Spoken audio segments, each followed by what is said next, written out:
welcome to Ep2 of What's the Point?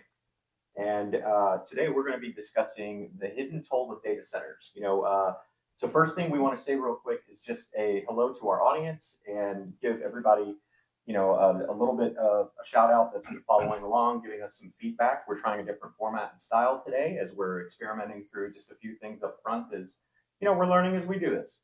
That being said, we want to introduce you to Dr. Shri, which is our other co-host for the podcast that you didn't have the opportunity to meet last time. So Shri, before we dive into the topic, let's give you a minute, do an intro and talk about, your background a little bit before we dive in. Sure. Thank you, Sunny. Yeah. Hello, everybody. This is Shrikant, Shri for short. My background is I'm an environmental economist by training, did my PhD in environmental economics, worked in India for a few years on international development projects focused on climate change, sustainability, before transitioning over to the energy sector. And over the last 20, 25 years, I have worked in different sectors of the energy sector, both fossil energy and renewable energy, and I have been a consultant to both the private sector and the federal sector. And here I am. Fantastic. So to our audience, we just now wanted to introduce you to, again, the entire What's the Point co-host group here, which is the three of us, including Varesh, Dr. Shri, and myself. And, we're going to more or less just dive a little deeper from where we were last time, right? So we started talking about data centers as a whole. Today, we really want to dig a little deeper just based on some of the conversations we've had, some of the feedback we've received, and factor that in, dig deeper, and go into what are some of the hidden tolls of data centers, the stuff that, may just get glossed over or isn't making the news. And, just as a caveat before we get into this, we're not really picking are we for it, are we against it? We're trying to be as neutral as we can, share our collective knowledge, and, just also use this as an opportunity to put some of that out there. So, as we dive deeper, one of the big things that's coming up a lot is what is the impact to ratepayers? Great question, Sonny. Look, I would like to answer this question by explicitly stating that data centers do spike up the residential electricity prices. But there's a caveat. I think we need to be more nuanced and we need to be more discerning before we start talking about the quantum of the impact. Because what I'm seeing is I'm seeing a lot of analysis and information on social media, on LinkedIn, etc., where people, I think, overblow or over-exaggerate the impact of data centers on residential electricity prices. And the reason why I'm saying this is sometime back, I saw a news item which attributed Warren Buffett to saying that the data centers in Virginia have resulted in a 267% increase in residential electricity prices over the last 5 years. And more recently, there was another quote attributed to him where he said he was misquoted. So clearly the 267% increase refers to the wholesale price. Sure. And as utility customers, as we know or should know, we do not pay the wholesale price. The wholesale price is the supply part of the bill and is accounts for 30 to 50% of the bill. I see. Right. So, and there are other reasons too for the prices going up. Yeah. The infrastructure, the grid infrastructure is aging. I think that's a known fact. Despite the efforts in the last 10, 15 years, we still have a largely aging infrastructure. And then you have the associated grid congestion issues. So these two play a role as well. So it would be incorrect to make any assumptions to the effect that data centers alone are responsible for the spike in residential electricity prices. Having said that, I have also seen a contrarian point of view in the recent days. A report that was from the Data Center Association, where they stated the opposite. Essentially, they rebutted the claim that they spike up the residential electricity prices. I do not have a point of view on their claim because I have not delved deep into it. But based on the evidence that I have seen thus far, And what I've read so far, data center definitely plays a role. The emphasis is on the word plays a role Mhm. in this residential price increases. Yeah, no, all good points. And it's important that by default the focus seems to be on electricity. We also need to look at the impact on the other two utilities, gas and water. And I think Viresh, you'll be able to. Sure, absolutely. So equally important is the water as a commodity, is a utility item that is needed by this new entrant per se. And it's not a small scale entrant either. It's an industrial scale usage of water. Data centers use water for sure for cooling and for all the heat dissipation that happens over there in the actual crunching of the work. The AI clusters, obviously, all of that takes a lot of power to cool. There's some other uses in the data centers also for water, but water needs to be delivered to data centers 24/7 at any price available. Obviously, that will have an effect on the finite amount of water resources that the utility companies manage. They produce water, they treat water, they deliver water, they meter the water, and do all the maintenance. So this additional entrant, which is a big consumer of the water as a commodity, is going to be sharing with other people that live in that neighborhood. This has a direct impact, especially if it's a urban area, semi-urban area, not necessarily a off the grid area as much, but wherever there's a community water, city water, county water, or private water companies. So obviously that'll have a trickle effect on the actual bill that surrounding people pay, unless there's some special arrangement, which is very unlikely because they want clean, treated water for cooling. So that's just a because resources are not infinite, that has a competing effect, and that has an effect on the bill itself. Same thing goes with the natural gas as a fuel, especially areas where utility connection or the utility feed is not available. Many hyperscalers or co-location companies are going for on-site generation, which needs fuel, and the most available fuel is natural gas, molecules of natural gas. They will come over the same pipelines or maybe newly laid pipelines, but it creates another big node of demand, just like an industrial customer coming to your backyard. Again, that's 24/7, not just seasonal, especially because it's prime power, continuous prime power for data centers.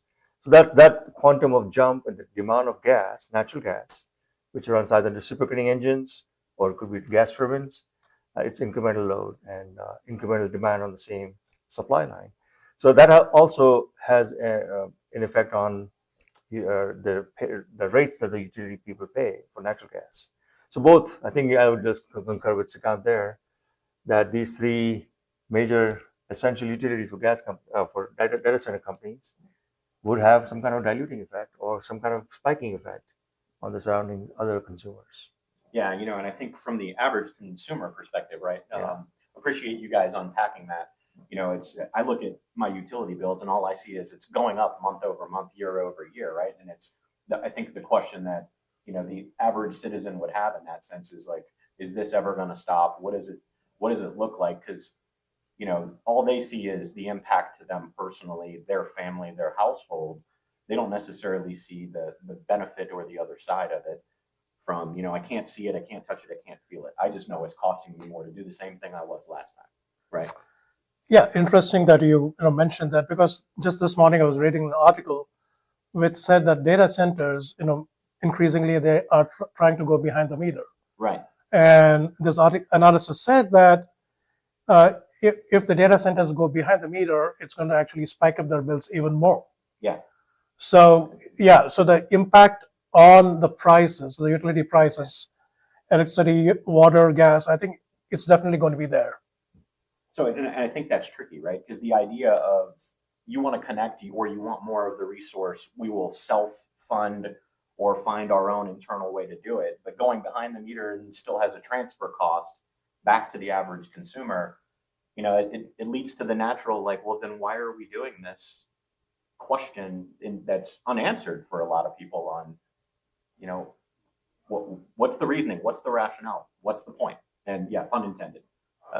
And one more aspect I think you could consider is because data centers are typically they find markets where there's fiber communication. Yeah. There's plenty of electricity, gas, Sure. and manpower. Yeah. But these just happen to be semi-urban areas where there is utility serving customers. So you're having this other entrant or sector of the entrance that drives competition for the same commodities. So Yeah.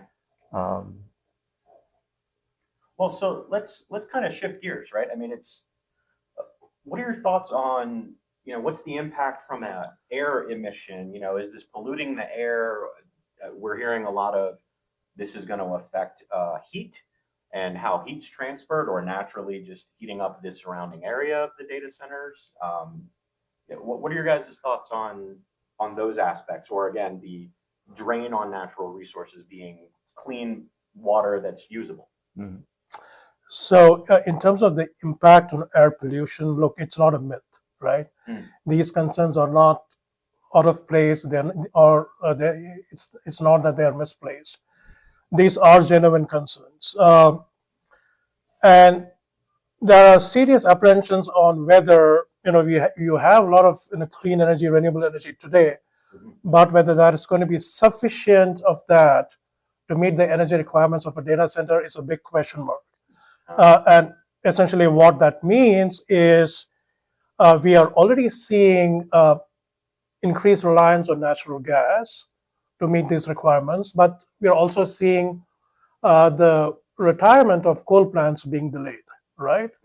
And this is happening in the democratic states, Maryland, Pennsylvania, Colorado, where the retirement of the coal plants have been delayed, primarily to meet the needs of the data centers, right? So, which means that essentially that the concerns are legitimate about the air quality emissions of data centers. Now, if we look at the air quality emissions per se, there has been some analysis done in this regard. And I think they have looked at data centers in the United States. And if you look at the top 10 states, which has the highest concentration of data centers, it is obviously Virginia, Sure.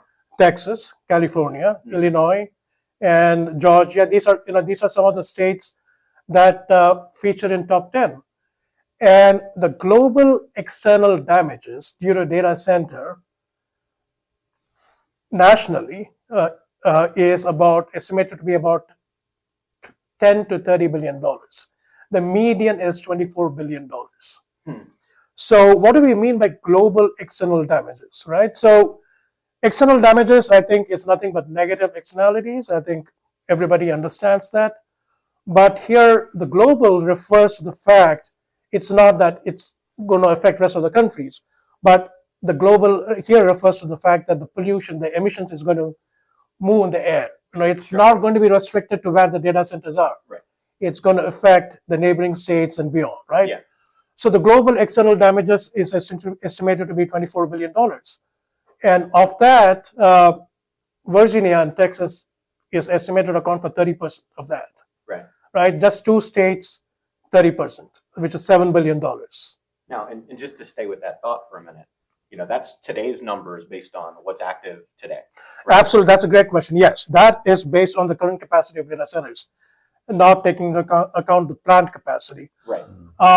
And keep in mind, so also, if you look at the global external damages per megawatt hour, it is more than the commercial electricity prices in these states.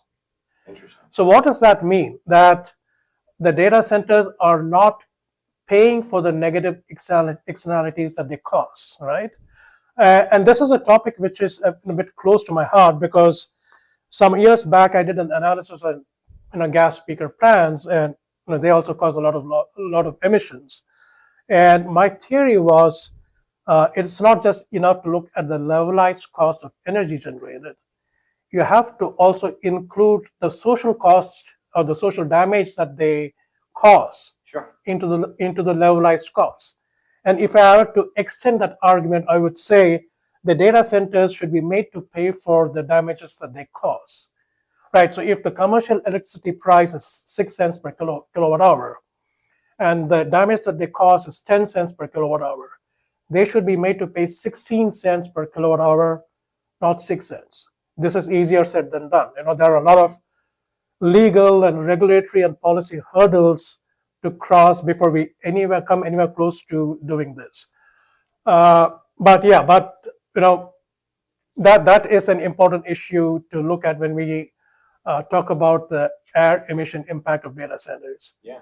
On the the related aspect is the data heat islands, right? There is also evidence to suggest, and this is again based on not just the data centers in the US, it's based on data centers across the world. And I think there are about 11,000 or 12,000 data centers across the world. Mhm. And there is evidence to suggest that is a 2 to 3 degrees Celsius increase in the land surface temperature due to data centers in the immediate vicinity. And this effect extends to up to 6 to 7 miles beyond where the data centers are located, right? So it is, and if we want to go beyond just these numbers, I think the bigger question or the bigger issue is, and this is my perception, and I could be wrong. I think a lot of the discussion on data centers today is happening around the US and a few Western countries. I don't think a lot of thought has gone into the discussion on the feasibility and the impact of data centers in the rest of the world, right? The question, and what I'm going to say has relevance even for the rural America. Because when you talk about global external damages, like I made the point I made earlier, what does it actually mean? It means you're going to have more respiratory diseases. You're going to have more hospital admissions. So there are going to be more morbidity outcomes, right? And if you're going to have data centers in the rural areas in this country, or if you're going to have data centers in the rest of the world, which are not so well developed, are the health systems prepared in those areas prepared to handle the additional stress? I think that is an issue to think about. And and that is the kind of the hidden cost we are talking about here due to data centers. It's just not about the numbers. We need to look beyond the numbers and see what the implications of these are. Yeah. Those are all good points. So I would add the previous answer on that utility rates for gas and water.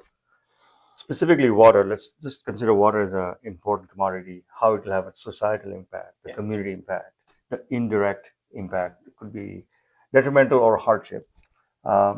Water as a commodity is essential for data centers, for cooling, indirect cooling as well as direct cooling. And there's always losses in evaporation and leaks and so on. But that becomes like a constant node of very high demand. Obviously, that is non-negotiable even during times of droughts or other hardships of water scarcity. These things must operate. So that actually takes an essential quantum of essential commodity away from the rest of the community. Obviously, that might have more water restrictions in the surrounding communities. If it's also other agricultural areas or areas that require water to operate, industries and so on, somebody will have to give it. Somebody will have to give up or trade off, right? So those things are considered indirect effects on the surrounding community, not necessarily from health perspective, but availability perspective. Somebody has to compromise as such. And typically the data centers are generally well funded, so they pay premium for it, but it's a commodity that they won't live without.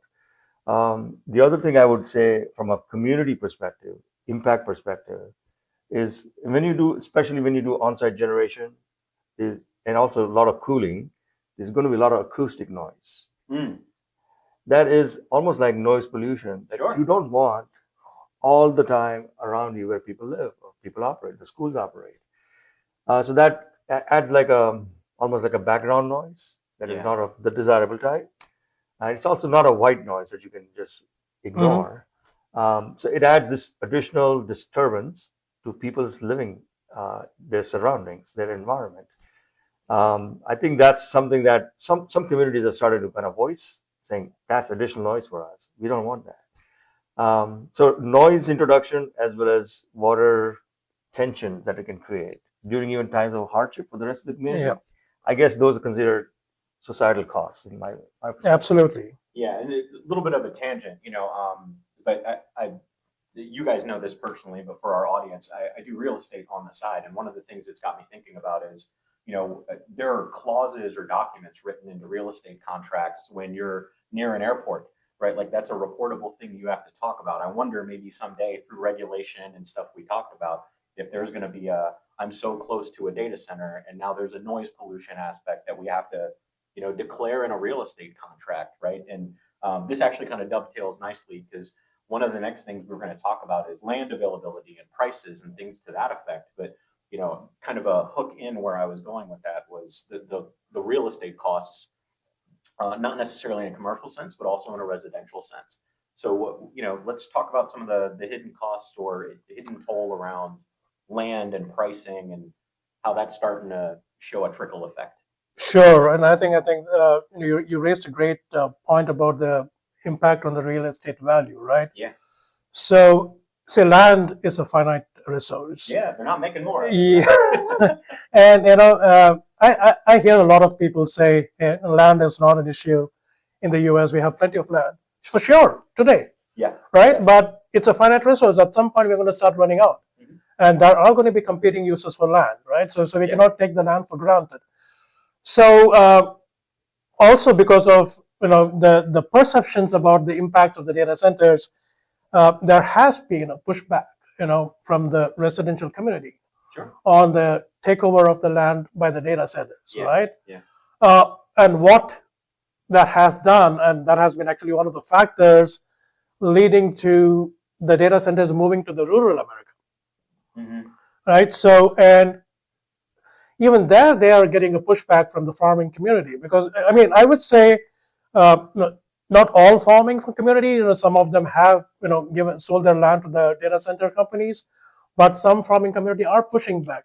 I think the concern there is whether there's going to be enough to, feed the nation.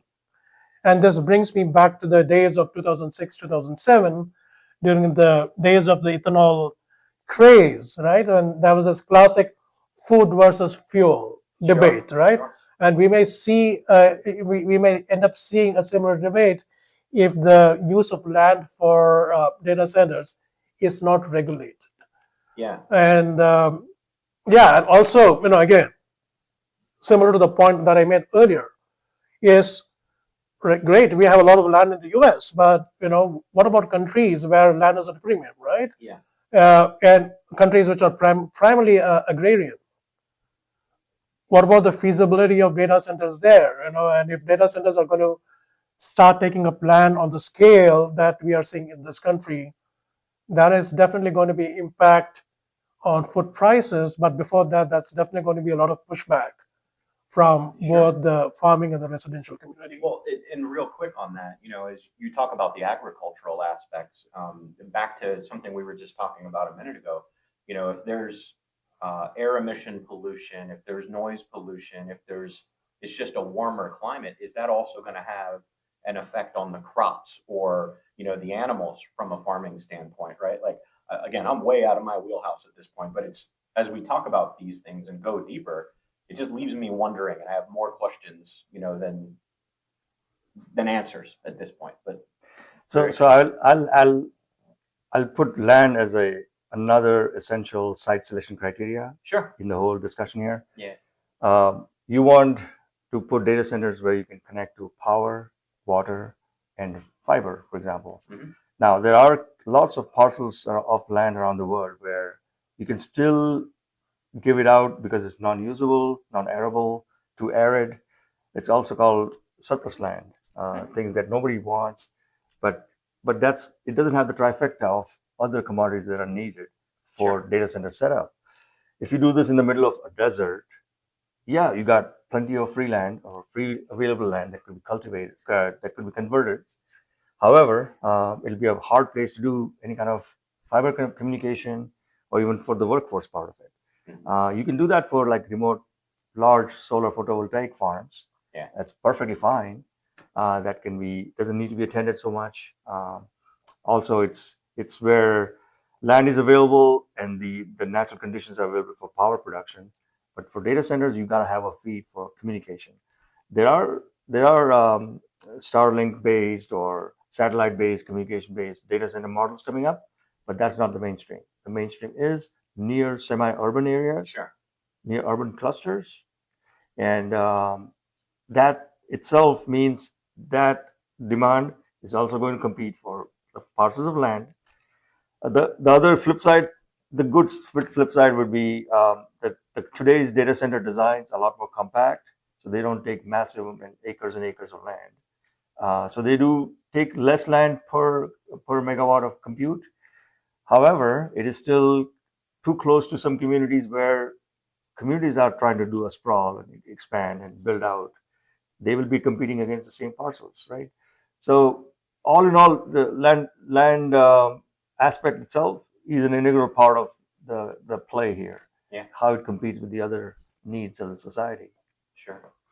So actually, you spoke about the impact on the real estate prices. Mhm. So from what I'm seeing is on the rural side, because of the you know attempt by the data center companies to take over the agricultural lands, that is pushing up the prices of the farming lands. And what that is doing is that is restricting the ability of the small and marginal farmers to buy the lands, right? Mm. So, and I just wanted to turn this over to you because you're on the real estate side. Yeah. What do you see any impact on the real estate prices in the residential communities near the data centers? I'm not well versed specifically in anything in the data center area because I'm sticking more to the Maryland market. But I would imagine there's going to be a effect at some point, right? And as I was saying, with whether it's noise pollution or other things, I would imagine the immediate surrounding towns beyond the data centers themselves, I would expect there's probably going to be some type of cost increase. You brought up workforce. Places like data centers certainly are going to drive jobs as a positive, which has a boost to the economy because then people don't want long commutes if they can help it, right? So the immediate towns become the places these folks all want to live. So we drop this big thing that brings everyone there from a business standpoint. The surrounding areas tend to have a boost in home value. There's market conditions that suggest this is favorable to do. It puts them close to work. It allows surrounding towns to have a benefit one way, but the other side of it still turns into, again, it's the affordability, right? It's, are we going to price them out and this becomes more challenging, or is this in some shape or form going to be the new Silicon Valley situation Mhm. where everything just exponentially grows and you start to price out everyone around it? Who knows, right? And it's hard to quantify some of that just based on where I think we are right now. Right. You made a reference to the benefits of data centers, Yeah. right? Yeah. And you made a reference to siting, and I think this, struck a kind of a tube light in my head. I think when it comes to boils down to the authorities, the regulatory authorities, when it comes to deciding whether to give approval for data centers, Yeah. I think they need to look at both aspects, not just, they just can't say, hey, you're just going to create pollution and, so, we don't want to have you, right? Sure. So they also need to see the economic impact these data centers Yeah. create. So they need to have a metric like, gross damages to GDP ratio. Mm-hmm. And in cases where, in areas where the damage to GDP ratio is greater than 1, do not locate the data centers there, right? And in areas where damages to GDP ratio, Yeah. or that, when I say GDP, that contribution to GDP ratio is less than 1, surely, it makes sense to locate the data center there. Sure. But today what is happening is, if you look at California, right? So 82% of the data centers are located where the air quality is already low. Similar is the case in Virginia, Ah, right? So it's interesting. And in fact, I was mentioning this to Varesh yesterday that, you know, given the huge water requirements mhm. uh, of data centers, if they are located in cooler areas, the water requirement will significantly reduce. But most of the data centers are being located in the dry, arid areas, right? So the whole thing is kind of the decision to locate the data centers by the operators, by the builders, and by the regulatory authorities who approve them, in a way, kind of, to me, seems in a bit self-defeating. Yeah, so the geographic Yeah. location of your data center itself is just one aspect. Right. The other aspect is communication and the connectivity to power other systems like that. So, I know, for example, upstate North Dakota, upstate New York State could be good location from a cooling perspective, for land availability perspective. Sure. It may not be the greatest choices for workforce connection, for electric power, as well as communication. So these things are not a perfect. It's not a perfect solution here, but there's always case by case. Yeah. Yeah. But No, those are all good thoughts, right? And it's back to what you were mentioning. It's that three-prong criteria, that triangle of all of it. I mean, it'd be real easy to say, well, let's just go put them all in Colorado or Canada or something. It's cool. It's high mountaintop. The conditions are good, but it's not quite so simple. But we've been talking about some of this, and I'm also curious around, like, how's this going to affect clean energy? Is there a trade-off there? What's the impact on, when you plan in decades or half centuries and centuries, and we have these long-term goals we want to try to get to, based on all the demand and everything we're seeing, right? It all seems to be a pretty aggressive push to get data centers and everything going, but I wonder where that tipping point is on the clean energy side of it. Yeah, I think the whole clean energy transition, I'm not sure. I think that's taking a hit. Doesn't seem to be the focus of the day. Doesn't seem right? to be the focus of the day for a number of reasons. For two reasons. One is, obviously, it's not the priority of the current administration, Sure. right? But also, it has been compounded by the whole data center thing. As I said, their energy requirements are huge, and there's not enough of either the conventional or the fossil energy or the renewable energy to meet those needs. So you need a combination of both. Yeah. Right. And today you have more of fossil than renewable. Yeah. So as I said, like I said earlier, there is increased reliance on gas. Right. And also, when we talk about gas, there are two kinds of technologies, and Viray should speak to that. There is combined cycle gas turbine, and there is this reciprocating engines, right? Mm-hmm. And the combined cycle gas turbines are not going to be available. That's going to be a scarcity of that at least until 2030, if not 2035. Mm.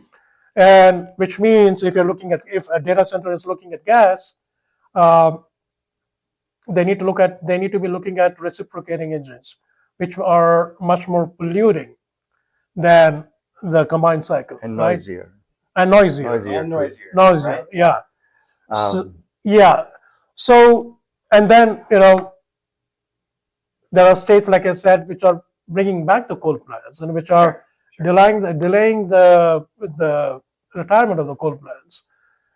They may say that they are deploying clean coal technologies, but we know that clean coal technology is probably not as clean as renewable energy, right? So, so the clean energy transition, I think, is definitely taking a hit, due to the priorities of the current administration and due to the whole data center game. but part of that is, like Srikant was saying, it's the cause is primarily the magnitude of hunger Right. and the haste, like we covered in the first episode. Yeah.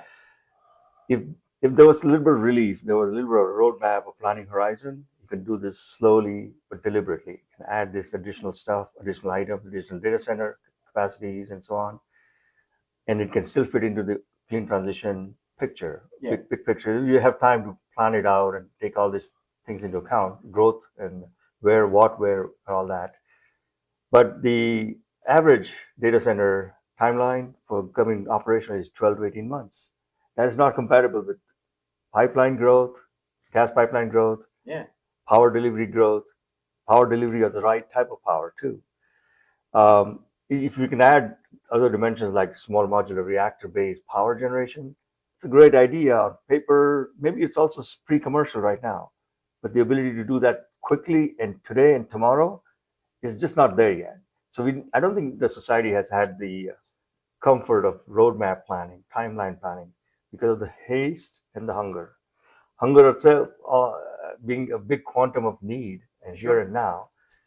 The other aspect is the thing that Srikant mentioned about gas turbines, which is probably a cleaner burning system for power generation for on-site, like independent power production, is severely supply chain restricted.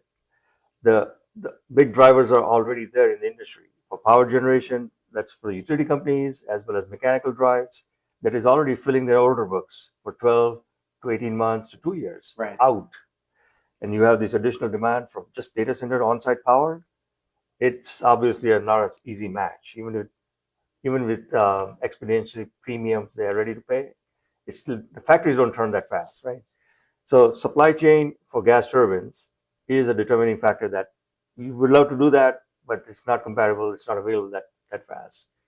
And that's what I think he also made a reference that there's that other option is to go back to the old-fashioned clean coal or coal-fired power plants just to up the capacity of the power plants itself, the utility power plants. That obviously is generally speaking, it's against the principle of going away from fossil, the clean energy transition promise, right? So it's affecting the speed, the velocity, the implementation of clean energy transition. But it's something that we just have to acknowledge, analyze, and cope with, find strategies to mitigate. Well, and it's back to, not only the conversation we're having today, but also the one we had on episode 1 with Elliot around not only the hunger and haste, but the aspects of, regulatory, the process pieces, the scheduling, the timelines, all of it. These seem to be lagging things that are still trying to catch up. And by the time they catch up, the demand's continuing to increase, right? Like it's if you could future forecast and say, all right, if there's 3,000 active data centers hypothetically in the world, and in 4 years we were going to double that number, I want you to plan for that problem now, right? I don't know how the equation would change from a planning standpoint or what we would need to do, or it's here's all the infrastructure things we need to have. Here's all the clean energy things that are going to have to be delayed, deferred, because we have to keep these other systems live, active now, or we're never going to get there. All of these things start to build on themselves, also as a challenge point. It is.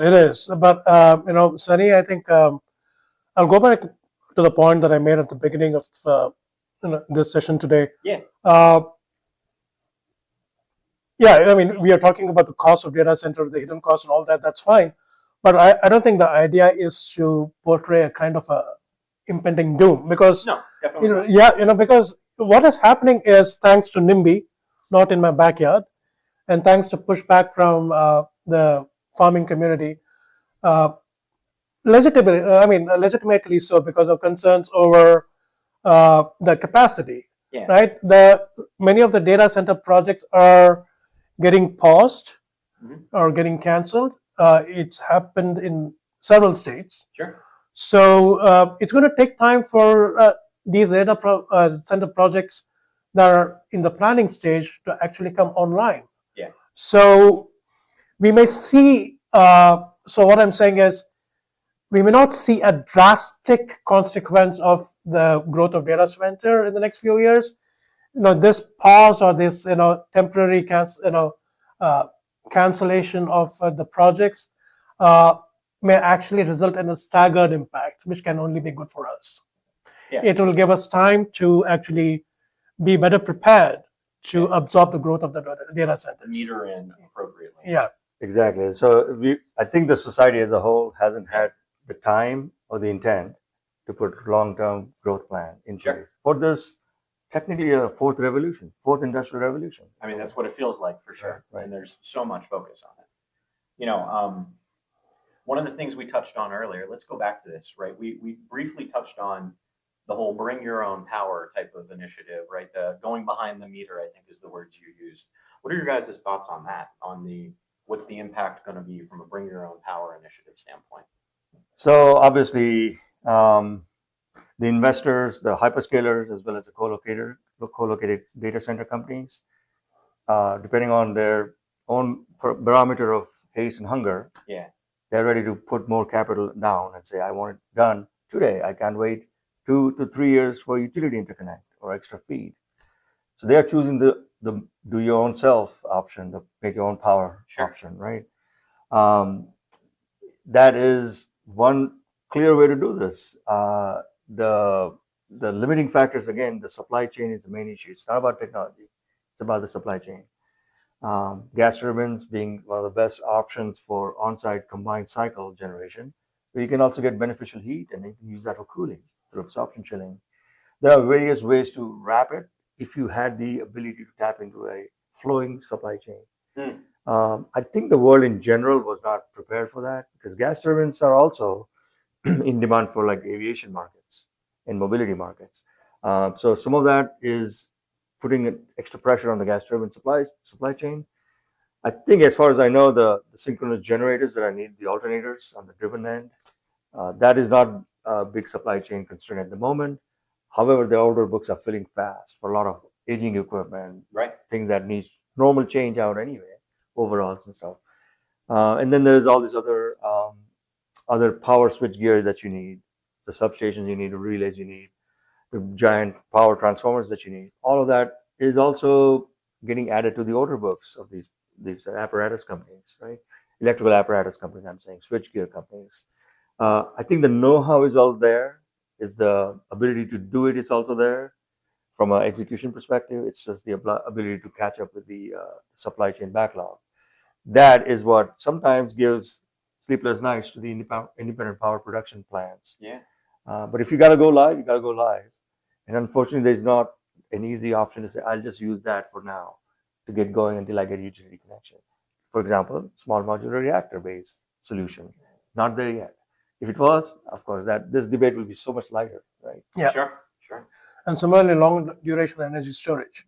You have some data centers that are looking at using renewable energy combined with storage, but you really need long duration energy storage for that to be effective. And yeah, they have potential, but I think they're at least a couple of years, 2 3 years away from being a reality, right? So, and in terms of my perspective on bring your own is, as Viresh said, it is early. I mean, my assessment is it is early days yet. There are still a lot of unknowns in terms of how things will play out. I think I would like to wait and watch that space a little bit more. Yeah. Because, as I said, just this morning I read the news that behind the meter is going to spike up the bills even more. I don't know how much truth or how much rigor is there to that analysis, but yeah, very early days yet. We need to watch this space. For sure. And I mean, you touched on something earlier about it being the fourth industrial revolution. With that part of it, I feel like this is also driving a lot of innovation and a lot of different conversation that's now happening.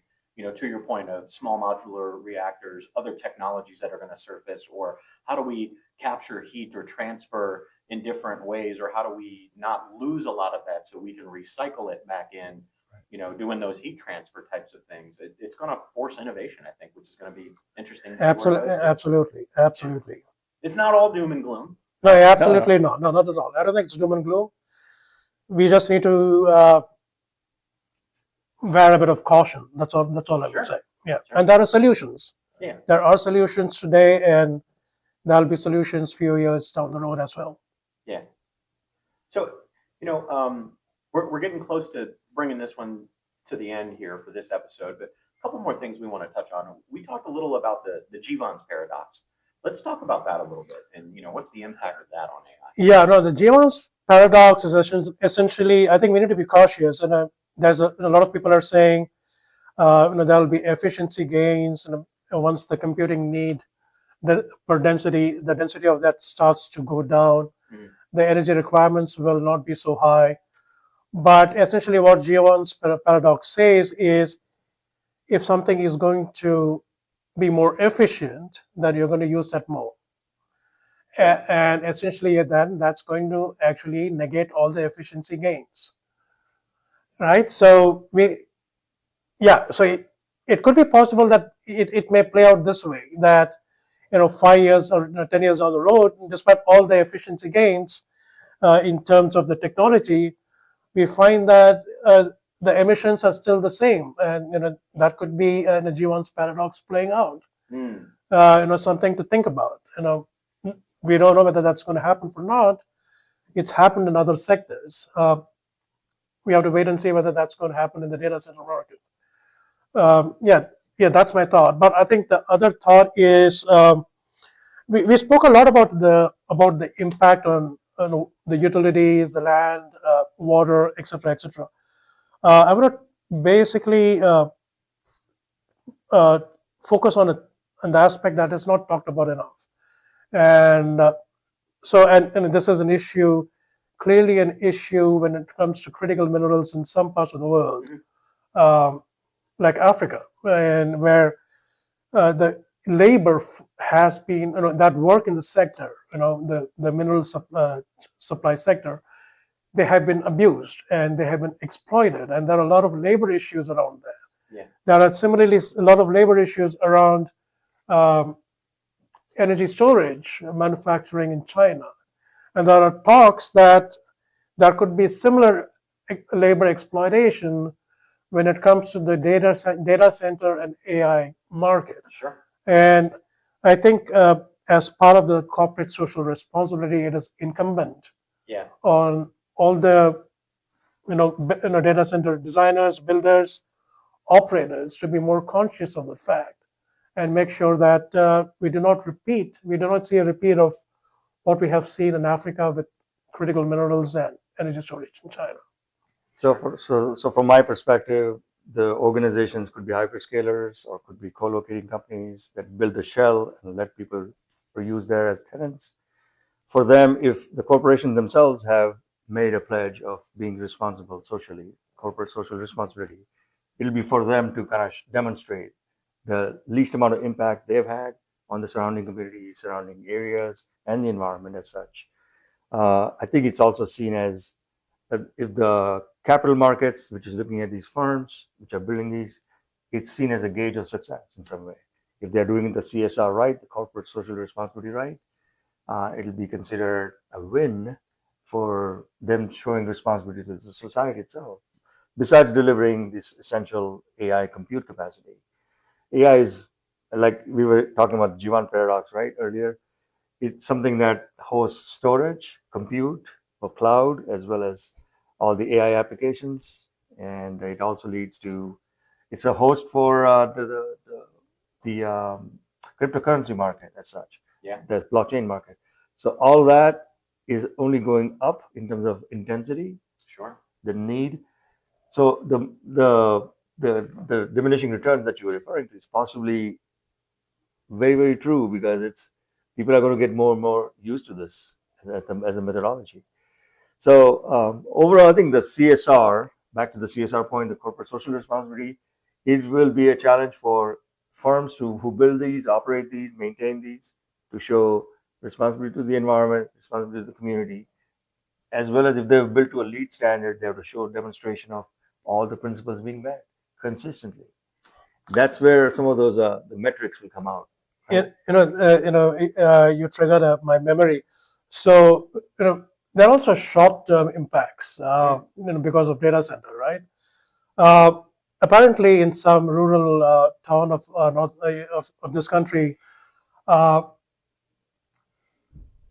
during the period the data center was being constructed, that town saw a 600% increase in traffic-related deaths.